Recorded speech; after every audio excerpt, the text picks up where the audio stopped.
The Adventures of Sherlock Holmes by Sir Arthur Conan Doyle. Adventure 3. A Case of Identity. "My dear fellow," said Sherlock Holmes as we sat on either side of the fire in his lodgings at Baker Street, "life is infinitely stranger than anything which the mind of man could invent. We would not dare to conceive the things which are really mere commonplaces of existence. If we could fly out of that window, hand in hand, hover over this great city, gently remove the roofs and peep in at the queer things which are going on, the strange coincidences, the plannings, the cross-purposes, the wonderful chains of events working through generations and leading to the most outre results, it would make all fiction with its conventionalities and foreseen conclusions most stale and unprofitable." "And yet I am not convinced of it," I answered. "The cases which come to light in the papers are, as a rule, bald enough and vulgar enough. We have in our police reports realism pushed to its extreme limits, and yet the result is, it must be confessed, neither fascinating nor artistic." "A certain selection and discretion must be used in producing a realistic effect," remarked Holmes. "This is wanting in the police report, where more stress is laid, perhaps, upon the platitudes of the magistrate than upon the details, which to an observer contain the vital essence of the whole matter. Depend upon it, there's nothing so unnatural as the commonplace." I smiled and shook my head. "I can quite understand your thinking so," I said. "Of course, in your position of unofficial adviser and helper to everybody who is absolutely puzzled, throughout 3 continents you are brought in contact with all that is strange and bizarre. But here," I picked up the morning paper from the ground, "let us put it to a practical test. Here is the first heading upon which I come: A Husband's Cruelty to His Wife. There is half a column of print, but I know, without reading it, that it is all perfectly familiar to me. There is, of course, the other woman, the drink, the push, the blow, the bruise, the sympathetic sister or landlady. The crudest of writers could invent nothing more crude." "Indeed, your example is an unfortunate one for your argument," said Holmes, taking the paper and glancing his eye down it. "This is the Dundas separation case, and, as it happens, I was engaged in clearing up some small point in connection with it. The husband was a teetotaler, there was no other woman, and the conduct complained of was that he had drifted into the habit of winding up every meal by taking out his false teeth and hurling them at his wife, which, you will allow, is not an action likely to occur to the imagination of the average storyteller. Take a pinch of snuff, doctor, and acknowledge that I have scored over you in your example." He held out his snuff-box of old gold, with a great amethyst in the center of the lid. Its splendor was in such contrast to his homely ways and simple life that I could not help commenting upon it. "Ah," said he, "I forgot that I had not seen you for some weeks. It is a little souvenir from the King of Bohemia in return for my assistance in the case of the Irene Adler papers." "And the ring?" I asked, glancing at a remarkable brilliant which sparkled upon his finger. "It was from the reigning family of Holland, though the matter in which I served them was of such delicacy that I cannot confide it even to you, who have been good enough to chronicle 1 or 2 of my little problems." "And have you any on hand just now?" I asked with interest. "Some 10 or 12, but none which present any feature of interest. They are important, you understand, without being interesting. Indeed, I have found that it is usually in unimportant matters that there is a field for the observation and for the quick analysis of cause and effect which gives the charm to an investigation. The larger crimes are apt to be the simpler, for the bigger the crime, the more obvious, as a rule, is the motive. In these cases, save for one rather intricate matter which has been referred to me from Marseille, there is nothing which presents any features of interest. It is possible, however, that I may have something better before very many minutes are over, for this is one of my clients, or I am much mistaken." He had risen from his chair and was standing between the parted blinds, gazing down into the dull, neutral-tinted London street. Looking over his shoulder, I saw that on the pavement opposite there stood a large woman with a heavy fur boa around her neck and a large curling red feather in a broad-brimmed hat which was tilted in a coquettish Duchess of Devonshire fashion over her ear. From under this great panoply she peeped up in a nervous, hesitating fashion at our windows, while her body oscillated backward and forward with her fingers budgeting over her glove buttons. Suddenly, with a plunge, as of the swimmer who leaves the bank, she hurried across the road, and we heard a sharp clang of the bell. "I have seen those symptoms before," said Holmes, throwing his cigarette into the fire. "Oscillation upon the pavement always means an affaire de coeur. She would like advice, but is not sure that the matter is not too delicate for communication. And yet even here we may discriminate. When a woman has been seriously wronged by a man, she no longer oscillates, and the usual symptom is a broken bell wire. Here we may take it that there is a love matter, but that the maiden is not so much angry as perplexed or grieved. But here she comes in person to resolve our doubts." As he spoke, there was a tap at the door, and the boy in buttons entered to announce Miss Mary Sutherland, while the lady herself loomed behind his small black figure like a full-sailed merchantman behind a tiny pilot boat. Sherlock Holmes welcomed her with the easy courtesy for which he was remarkable, and having closed the door and bowed her into an armchair, he looked her over in the minute and yet abstracted fashion which was peculiar to him. "Do you not find," he said, "that with your short sight it is a little trying to do so much typewriting?" "I did at first," she answered, "but now I know where the letters are without looking." Then suddenly, realizing the full purport of his words, she gave a violent start and looked up with fear and astonishment upon her broad, good-humored face. "You've heard about me, Mr. Holmes," she cried. "Else how could you know all that?" "Never mind," said Holmes, laughing. "It is my business to know things. Perhaps I have trained myself to see what others overlook. If not, why should you come to consult me?" "I come to you, sir, because I heard of you from Mrs. Etheridge, whose husband you found so easy when the police and everyone had given him up for dead. Oh, Mr. Holmes, I wish you would do as much for me. I'm not rich, but still I have 100 a year in my own right, besides the little that I make by the machine, and I would give it all to know what has become of Mr. Hosmer Angel." "Why did you come away to consult me in such a hurry?" asked Sherlock Holmes, with his fingertips together and his eyes to the ceiling. Again a startled look came over the somewhat vacuous face of Miss Mary Sutherland. "Yes, I did bang out of the house," she said, "for it made me angry to see the way in which Mr. Windibank, that is, my father, took it all. He would not go to the police, and he would not go to you, and so at last, as he would do nothing and kept on saying that there was no harm done, it made me mad, and I just on with my things and came right away to you." "Your father," said Holmes. "Your stepfather, surely, since the name is different." "Yes, my stepfather.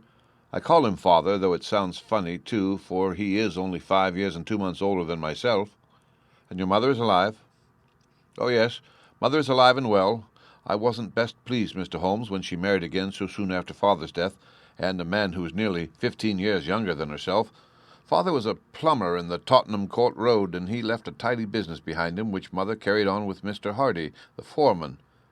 But when Mr. Windibank came, he made her sell the business, for he was very superior, being a traveller in wines. They got £4,700 for the goodwill and interest, which wasn't near as much as father could have got if he had been alive." I had expected to see Sherlock Holmes impatient under this rambling and inconsequential narrative, but, on the contrary, he had listened with the greatest concentration of attention. "Your own little income," he asked, "does it come out of the business?" "Oh, no, sir. It is quite separate, and was left me by my Uncle Ned in Auckland. It is in New Zealand stock, paying 4.5%. £2,500 was the amount, but I can only touch the interest." "You interest me extremely," said Holmes, "and since you draw so large a sum as 100 a year, with what you earn into the bargain, you no doubt travel a little and indulge yourself in every way. I believe that a single lady can get on very nicely upon an income of about £60. "I could do with much less than that, Mr. Holmes, but you understand that as long as I live at home, I don't wish to be a burden to them, and so they have the use of the money just while I am staying with them. Of course, that is only just for the time. Mr. Windibank draws my interest every quarter and pays it over to mother, and I find that I can do pretty well with what I earn at typewriting. It brings me 2pence a sheet, and I often can do from 15 to 20 sheets in a day." "You have made your position very clear to me," said Holmes. "This is my friend Dr. Watson, before whom you can speak as freely as before myself. Kindly tell us now all about your connection with Mr. Hosmer Angel." A flush stole over Miss Sutherland's face, and she picked nervously at the fringe of her jacket. "I met him first at the gas-fitters' ball," she said. "They used to send father tickets when he was alive, and then afterwards they remembered us and sent them to mother. Mr. Windibank did not wish us to go. He never did wish us to go anywhere. He would get quite mad if I wanted to go as to join a Sunday school treat. But this time I was set on going, and I would go, for what right had he to prevent? He said the folk were not fit for us to know, when all father's friends were to be there, and he said that I had nothing fit to wear when I had my purple plush that I had never so much as taken out of the drawer. At last, when nothing else would do, he went off to France upon the business of the firm, but we went, mother and I, with Mr. Hardy, who used to be our foreman, and it was there I met Mr. Hosmer Angel." "I suppose," said Holmes, "that when Mr. Windibank came back from France he was very annoyed at your having gone to the ball."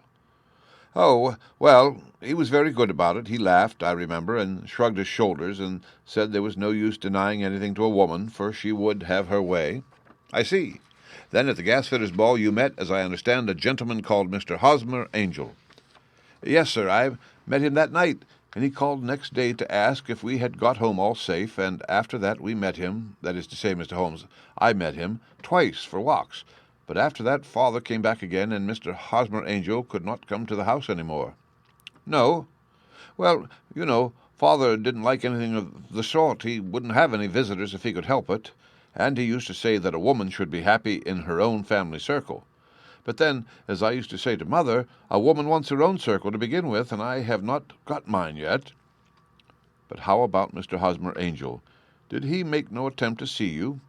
"Well, father was going off to France again in a week, and Hosmer wrote and said that it would be safer and better not to see each other until he had gone. We could write in the meantime, and he used to write every day. I took the letters in the morning, so there was no need for father to know." "Were you engaged to the gentleman at this time?" "Oh, yes, Mr. Holmes. We were engaged after the first walk that we took. Hosmer, Mr. Angel, was a cashier in an office in Leadenhall Street, and—" "What office?" "That's the worst of it, Mr. Holmes. I don't know." "Where did he live, then?" "He slept on the premises." "And you don't know his address?"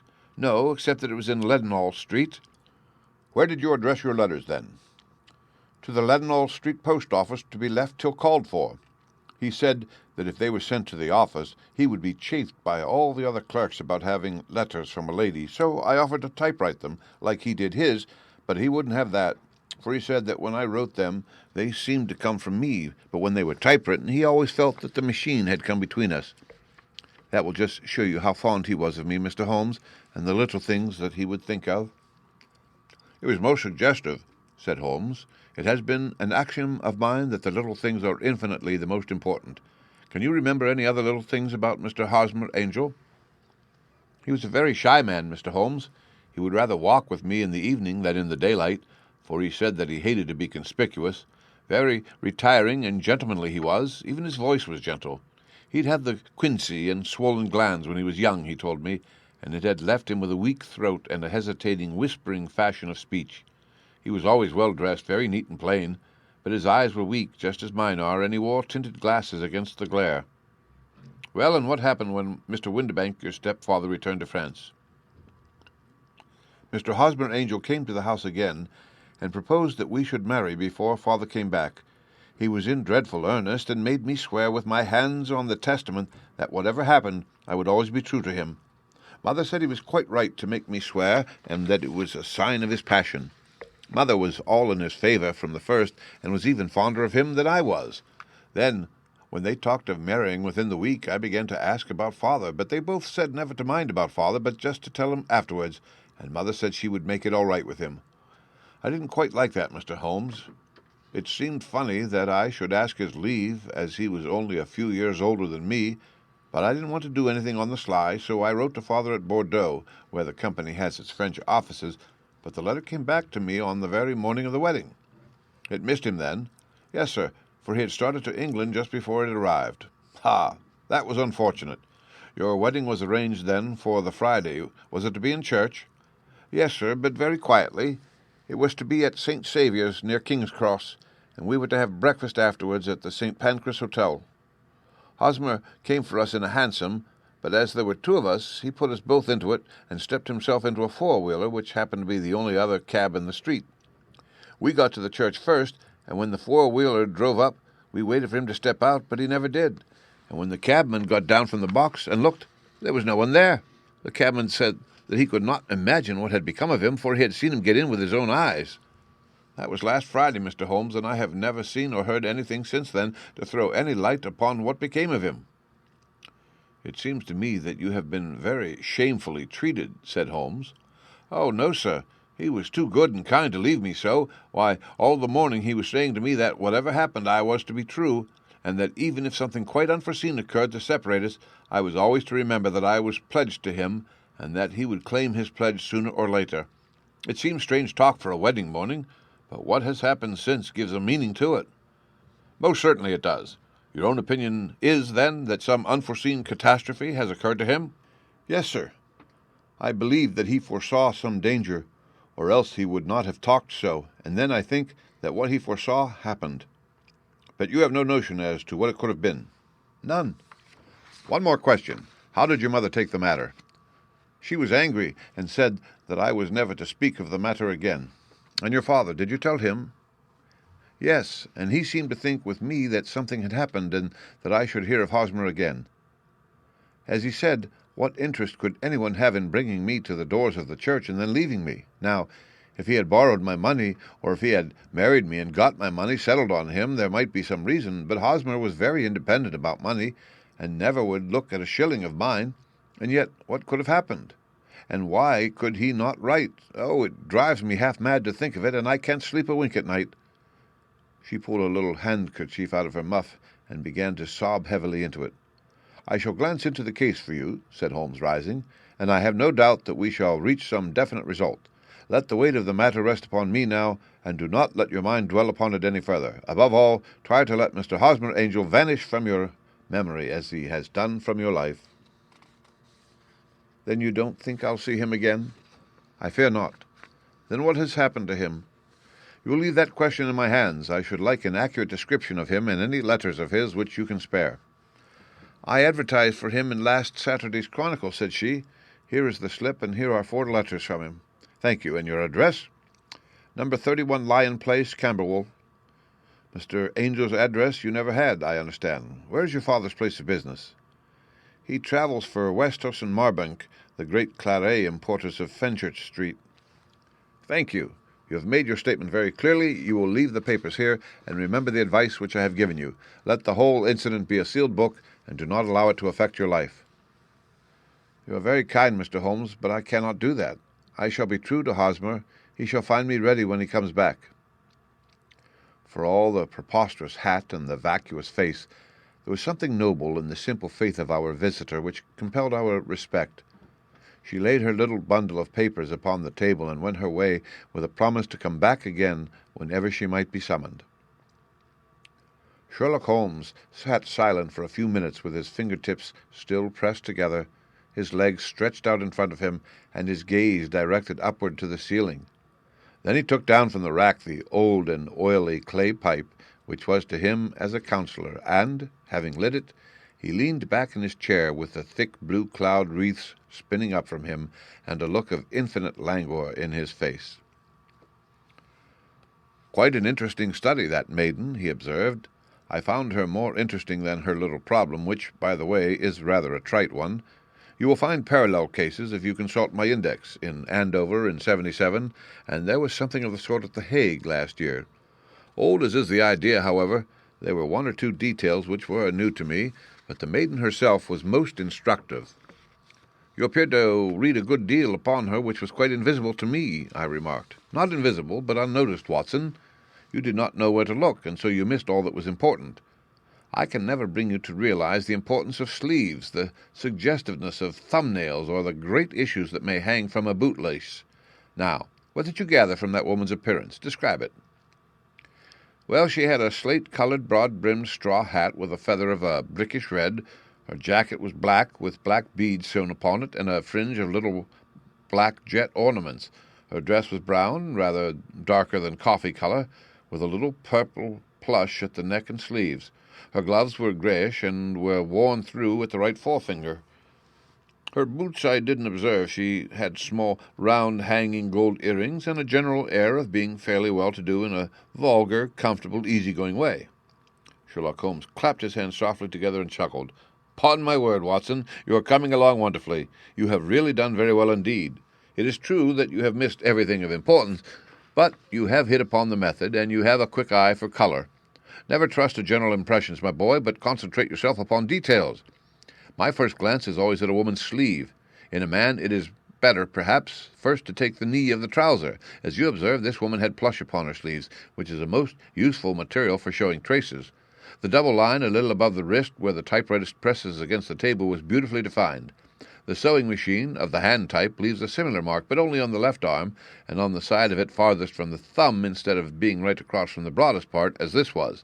I then glanced at her face, and observing the dint of a pince-nez at either side of her nose, I ventured a remark upon short sight and typewriting which seemed to surprise her.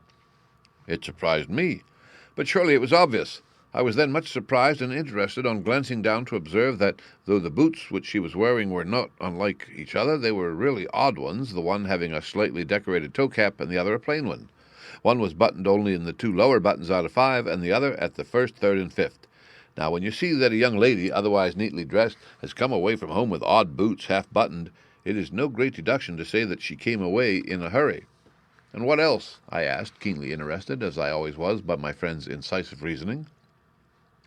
I noted in passing that she had written a note before leaving home, but after being fully dressed.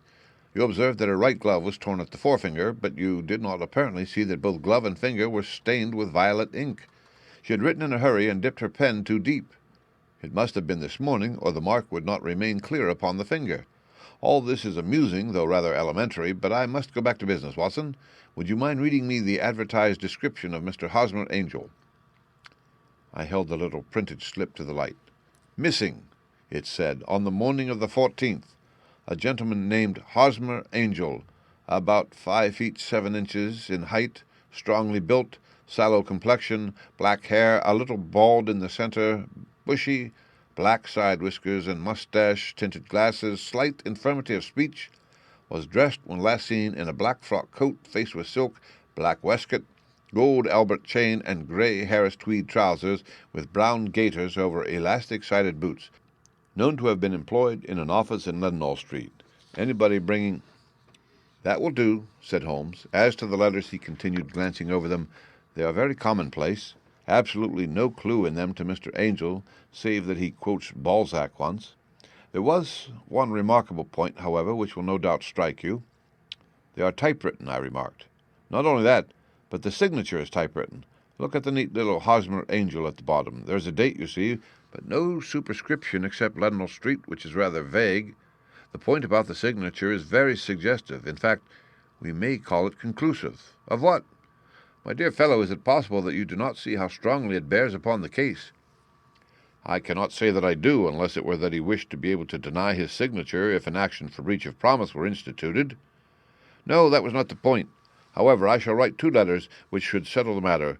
One is to a firm in the city, the other is to the young lady's stepfather, Mr. Windibank, asking him whether he could meet us here at 6 o'clock tomorrow evening. It is just as well that we should do business with the male relatives. And now, Doctor, we can do nothing until the answers to those letters come, so we may put our little problem upon the shelf for the interim." I had had so many reasons to believe in my friend's subtle powers of reasoning and extraordinary energy in action that I felt he must have some solid grounds for the assured and easy demeanor with which he treated the singular mystery which he had been called upon to fathom.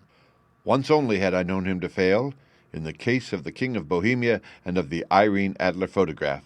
But when I looked back to the weird business of the sign of 4 and the extraordinary circumstances connected with the study in scarlet, I felt that it would be a strange tangle indeed which he could not unravel. I left him then, still puffing at his black clay pipe, with the conviction that when I came again on the next evening, I would find that he held in his hands all the clues which would lead up to the identity of the disappearing bridegroom of Miss Mary Sutherland. A professional case of great gravity was engaging my own attention at the time, and the whole of the next day I was busy at the bedside of the sufferer. It was not until close upon 6 o'clock that I found myself free and was able to spring into a hansom and drive to Baker Street, half afraid that I might be too late to assist at the denouement of the little mystery. I found Sherlock Holmes alone, however, half asleep, with his long, thin form curled up in the recesses of his armchair. A formidable array of bottles and test tubes with the pungent, cleanly smell of hydrochloric acid told me that he had spent his day in the chemical work which was so dear to him. "Well, have you solved it?" I asked as I entered. "Yes, it was the bisulfate of baryta." No, the mystery," I cried. "Oh, that! I thought of the salt that I have been working upon. There was never any mystery in the matter, though, as I said yesterday, some of the details are of interest. The only drawback is that there is no law, I fear, that can touch the scoundrel. Who was he, then, and what was his object in deserting Miss Sutherland? The question was hardly out of my mouth, and Holmes had not yet opened his lips to reply, when we heard a heavy footfall in the passage and a tap at the door. "This is the girl's stepfather, Mr. James Windibank," said Holmes. "He has written to me to say that he would be here at 6. Come in." The man who entered was a sturdy, middle-sized fellow, some 30 years of age, clean-shaven and sallow-skinned, with a bland, insinuating manner and a pair of wonderfully sharp and penetrating gray eyes. He shot a questioning glance at each of us, placed his shiny top hat upon the sideboard, and, with a slight bow, sidled down into the nearest chair. "Good evening, Mr. James Windibank," said Holmes. "I think that this typewritten letter is from you, in which you made an appointment with me for 6 o'clock?" "Yes, sir. I am afraid that I am a little late, but I am not quite my own master, you know. I am sorry that Miss Sutherland has troubled you about this little matter, for I think it is far better not to wash linen of this sort in public. It was quite against my wishes that she came, but she is a very excitable, impulsive girl, as you may have noticed, and she is not easily controlled when she has made up her mind on a point. Of course, I do not mind you so much, as you are not connected with the official police, but it is not pleasant to have a family misfortune like this noised abroad. Besides, it is a useless expense, for how could you possibly find this Mr. Hosmer Angel?" "On the contrary," said Holmes quietly, "I have every reason to believe that I will succeed in discovering Mr. Hosmer Angel."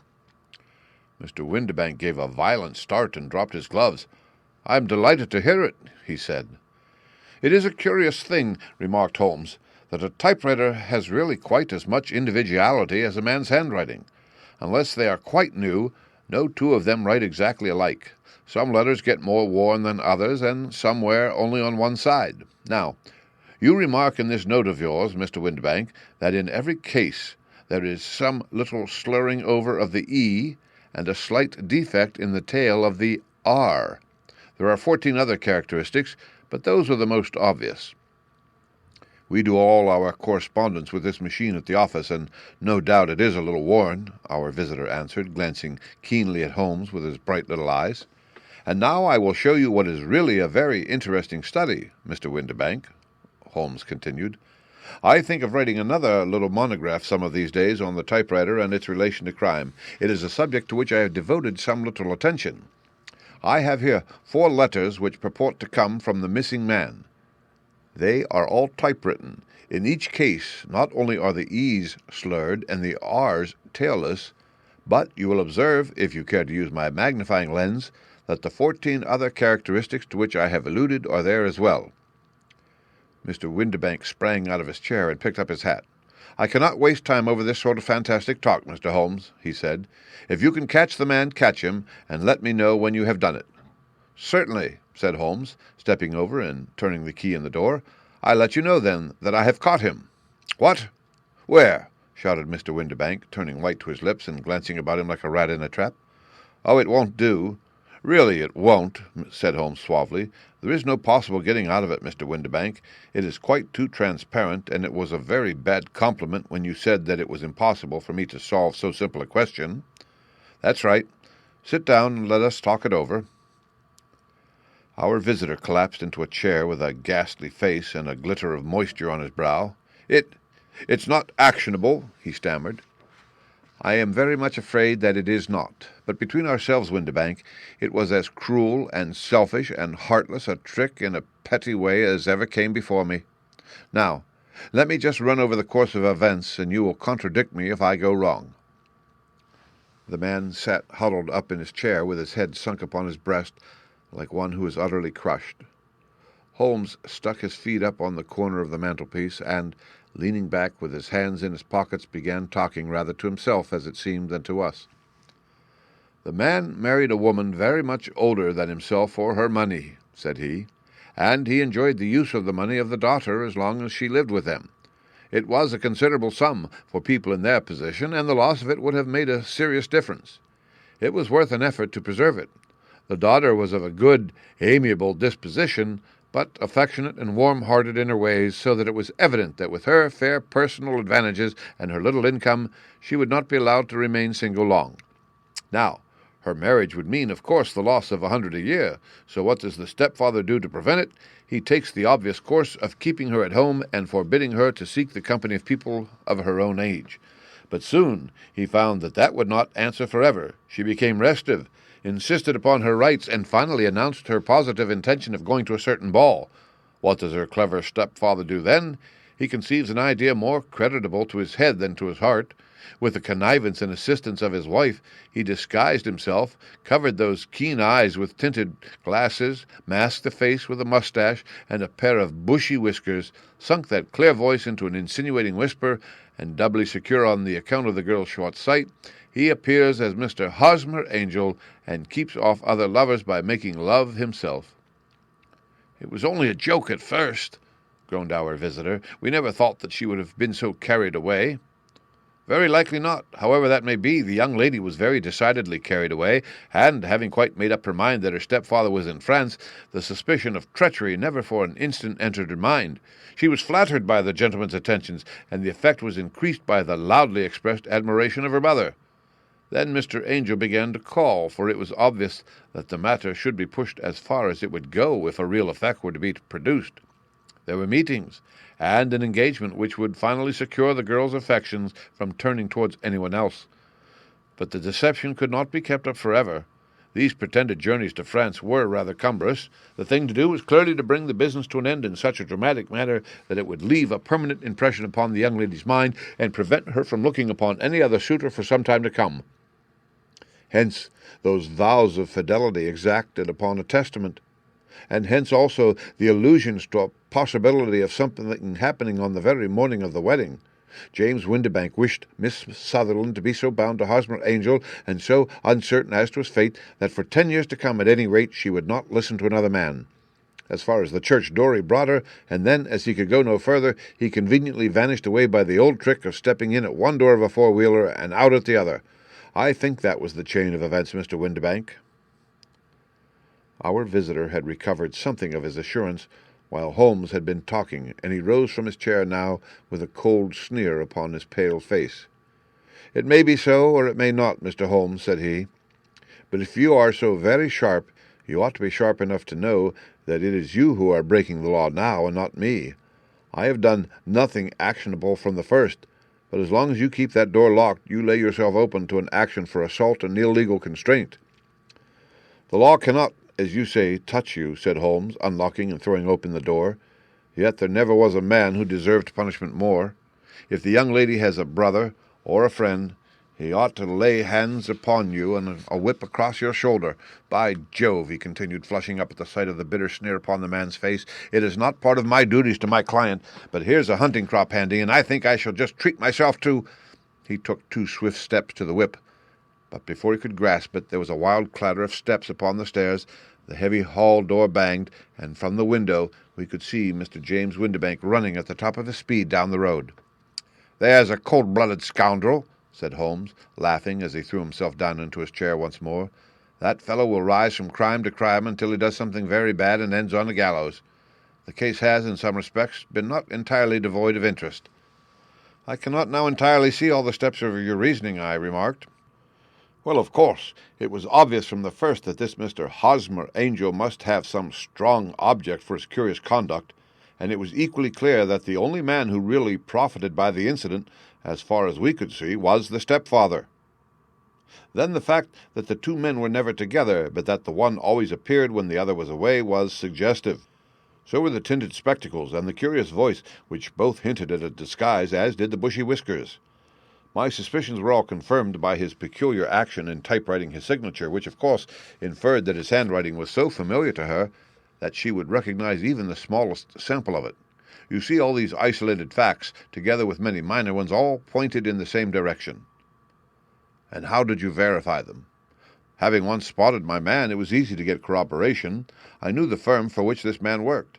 Having taken the printed description, I eliminated everything from it which could be the result of a disguise, the whiskers, the glasses, the voice, and I sent it to the firm with a request that they would inform me whether it answered to the description of any of their travelers.